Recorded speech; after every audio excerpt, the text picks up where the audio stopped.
Okay, so like how do we actually fix our broken food system? And I mean like for real, not just kind of keep things limping along. Yeah, that's the million-dollar question, right?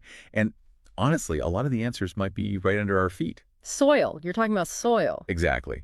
We're diving into regenerative agriculture today. It's all about moving past this idea of just sustaining, not making things worse. Regenerative ag is about actually healing the land, making it better than we found it. So like actively rebuilding, not just not breaking things more. Totally. Yeah. And we've got this awesome source that really digs into the nitty-gritty of how to actually do that, especially at the local level, how communities can take charge, and make this happen. Okay, I'm intrigued. So first things first, for anyone who's just tuning in or needs a refresher, what exactly is regenerative agriculture? At its core, it's about thinking holistically. You're managing the land, but you're thinking about the entire ecosystem, the big picture. Mhm. And like the real star of the show, soil health. Okay, soil, got it.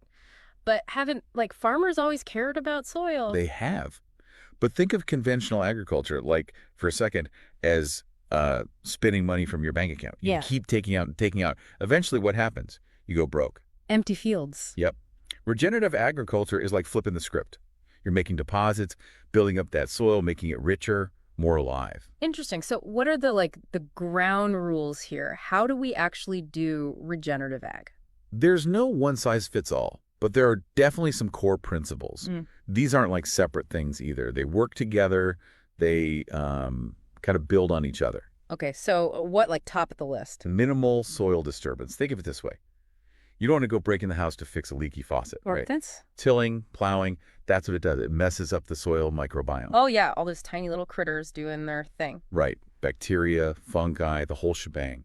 They're essential for healthy soil, for cycling nutrients, for water retention, everything. So no till. Got it. What else?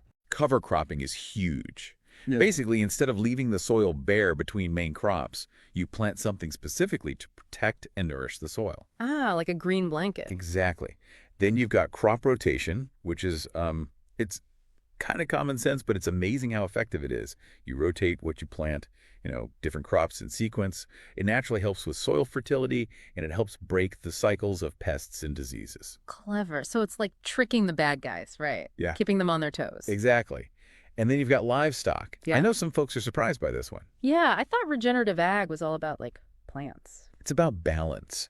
Animals are part of the natural ecosystem, and when managed properly, livestock can be amazing for soil health. Their grazing patterns, their manure, it all plays a role. Okay, so it's not just about like banning cows altogether. It's about doing it right. Precisely. And of course, composting and using other organic soil amendments, that's like soil food. You're constantly feeding and replenishing that soil, making it richer and richer. So building up that bank account, right? Absolutely. And then finally, you've got this idea of agroforestry and diverse planting, Yeah. basically incorporating trees and a variety of crops. It's about mimicking nature, creating these complex, resilient systems. That makes sense. Nature doesn't really do monoculture, right? Right. And when you have a diverse system, it's way more resilient to pests, diseases, even like extreme weather events. So it's like don't put all your eggs in one basket, spread the risk. Exactly. It's a whole different way of thinking about farming, really. It's about building a thriving ecosystem, not just maximizing yield from a single crop. That's powerful. And Mhm. speaking of yield, like does this whole regenerative thing actually work? Does it produce enough food? It's not about like instant gratification. It's a long game. But the science is there. Healthier soil ultimately means better yields in the long run. And like, here's the truly exciting part. Healthy soil is a carbon sink. Wait, so by fixing the soil, we're also fighting climate change? Bingo. Plants pull carbon dioxide from the atmosphere, right? And where does it go? It goes into the soil. Yeah. So by regenerating our land, we're actually pulling carbon out of the atmosphere, helping to stabilize the climate. Wow. So it's like a double win, better food and a healthier planet. Exactly. It's about creating a more sustainable food system, period. Mhm. And like, a lot of the conventional stuff, it's all about inputs, inputs, inputs. Fertilizers, pesticides, all that. Regenerative ag is about reducing those inputs, which saves farmers money and protects the environment. Okay, so lots of benefits, but is this really something that like works for everyone? Especially, I'm thinking about, small scale farmers, folks in developing countries. Is this just like a rich country solution? That's where this source really gets interesting. It's all about local implementation. Hmm. And honestly, in a lot of ways, regenerative ag is more relevant in places where resources are scarce, where land is degraded, where climate change is hitting hardest. Why is it? Think about it. For a smallholder farmer, their land, their soil, that's their bank account. It's their livelihood. It's their everything. If the soil's depleted, they're in trouble. Exactly. And that's what's happening in a lot of places. Right. Declining yields, unpredictable rains. It's a crisis. Regenerative ag offers a real, practical solution. It's about restoring that soil, making it more productive, more resilient. Okay, so how does that actually play out on the ground? Like, what are some concrete benefits for these local communities? The beauty is it's so multifaceted. Restoring degraded land means farmers can produce more food on the land they already have. They don't need to expand. They don't need to clear more forests. They can just make what they have healthier. And, like you said, less reliance on expensive chemicals. Huge win. Those chemical fertilizers and pesticides, they're not just bad for the environment, they're a financial burden for farmers. And they can be dangerous for people's health, too. Absolutely. Yeah. Regenerative ag helps reduce that dependency, and the end result is a healthier, more secure food supply. Farmers have more control over their own food production, they're less vulnerable to price fluctuations, and they're producing food that's actually more nutritious. So it's about, like, building resilience, not just on the land, but within the whole community. Exactly. Yeah. And the source emphasizes this point. It's not about imposing some foreign model on people. It's about working with local knowledge, local traditions, local resources. So adapting these principles to different contexts. Yeah. What works in, say, the American Midwest might not work in a village in sub-Saharan Africa. It's about taking these core principles and figuring out how they best translate to different places, different climates, different cultures. So it's not just a set of rules, it's a way of thinking. That's it. And that's what makes it so powerful. It can be tailored to almost any situation. Yeah. And the source has some really cool examples of how this actually plays out in the real world. Okay, I'm all ears. Give me some specifics. All right. So one example is Zai pits. Have you heard of those? Can't say that I have. So it's this really simple but brilliant technique. Basically, you dig these small pits, right? Right. And you fill them with compost and sometimes manure. It's all about concentrating those nutrients and capturing rainwater. So like a little oasis for each plant. Exactly. And Yeah. this has been incredibly successful in really arid areas like parts of northern Nigeria, the Sahel region, places that are really struggling with drought. So it's like taking a really harsh environment and making it productive again. Yeah. It's amazing how much life can come from just a little bit of water and some good soil. Okay, what else? Another example, and I love this one, is agroforestry. It's all about integrating trees into farming systems. So not just fields of like corn or wheat. Right. It's about planting trees, indigenous trees, alongside crops. Trees like moringa, shea, baobab. These trees, they improve soil fertility, they provide shade, they create microclimates, they even provide additional income streams for farmers because they can harvest fruits, nuts, other products. So it's like stacking functions, getting multiple benefits from the same piece of land. Exactly. It's thinking in systems. And then there's something we were talking about earlier, composting, but specifically using market and farm waste. Oh yeah, turning trash into treasure. That's it. You take those vegetable scraps, animal manure, crop residues, all that stuff that would normally end up in a landfill, and you turn it into this incredibly valuable compost that goes right back into the soil. It's like the ultimate recycling program. It is. And it cuts down on waste, it reduces pollution, it creates this beautiful closed-loop system. It's a win-win-win all around. Right. And then there's this practice of mixed cropping and intercropping. Basically, instead of planting just one crop in a field, you plant multiple crops together. Oh, like companion planting. I've heard of that for gardens. It's the same idea, but on a larger scale. A classic example is planting maize with legumes, like cowpea or groundnut.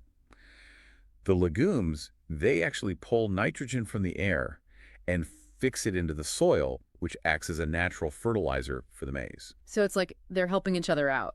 Yeah, it's this amazing symbiotic relationship, and you end up with a more diverse harvest, which is better for nutrition and food security. It's like creating a mini ecosystem right there in the field. And it's a lot more resilient than a monoculture field that's vulnerable to pests and diseases. Okay, so we've got Zai pits, agroforestry, composting, mixed cropping.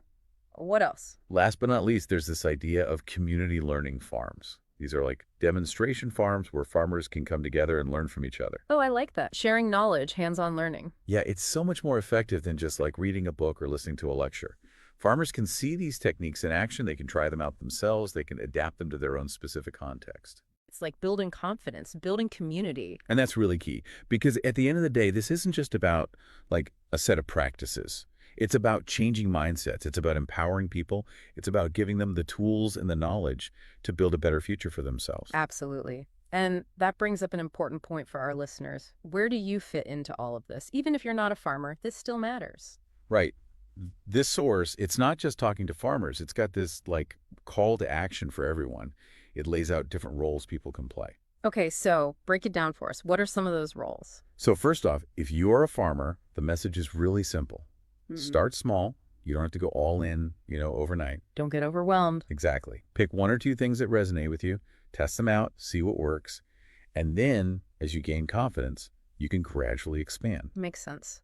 What about for folks who are like, city dwellers, people who aren't directly involved in farming? For consumers, it's all about making conscious choices. Support local farmers. Seek out food that's grown regeneratively or organically. Your dollar, your euro, your pound, that's a vote. So we can actually influence change through our shopping habits. Absolutely. Every time you Uh, buy something, you're supporting a particular way of doing things. And if enough people choose regenerative, it sends a powerful message to the market. Okay, so farmers, consumers, what about like organizations, NGOs, that kind of thing? They have a huge role to play in providing support to farmers. This could be anything from helping them access tools and equipment to providing seeds to developing training programs. So like practical on the ground support. Exactly. And then, of course, there's the policy level. Governments can create incentives for farmers to adopt these practices. They can invest in research and development. They can, shift subsidies away from harmful industrial agriculture and towards more sustainable methods. So it's really a multi-pronged approach. It's not just about individual farmers. It's about creating a whole system that supports this kind of change. Totally. It's a system change. And it's exciting because it's not just about agriculture. It's about like a whole shift in how we think about our relationship with the natural world. Yeah, it's like a different paradigm, right? Moving away from exploitation and towards like cooperation, working with nature instead of against it. Exactly. And that's what's so hopeful about this. It's not just about fixing agriculture. It's about like fixing our whole relationship with the planet. Well, that's a pretty inspiring note to end on. So, big takeaway. Regenerative agriculture, it's not just some pie in the sky idea. It's happening now. And it has the potential to transform not just our food system, but our whole world. I completely agree. And what's really cool is how much it draws upon ancient wisdom, traditional knowledge about how to work with the land. It's not just about fancy new technology. It's about remembering what we've always known deep down. Yeah, like remembering that we're part of nature, not separate from it. That's it. And that's a powerful realization. So, to all our listeners, thank you for joining us on this deep dive into regenerative agriculture. We hope you learned something, and we hope you're as excited about this as we are. It's been a pleasure. And one last thought before we go.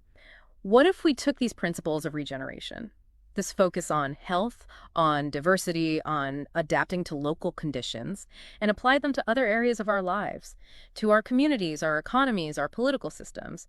What if regeneration wasn't just about the land, but about our whole way of being in the world? Just something to ponder. Something to ponder indeed. Until next time. See you then.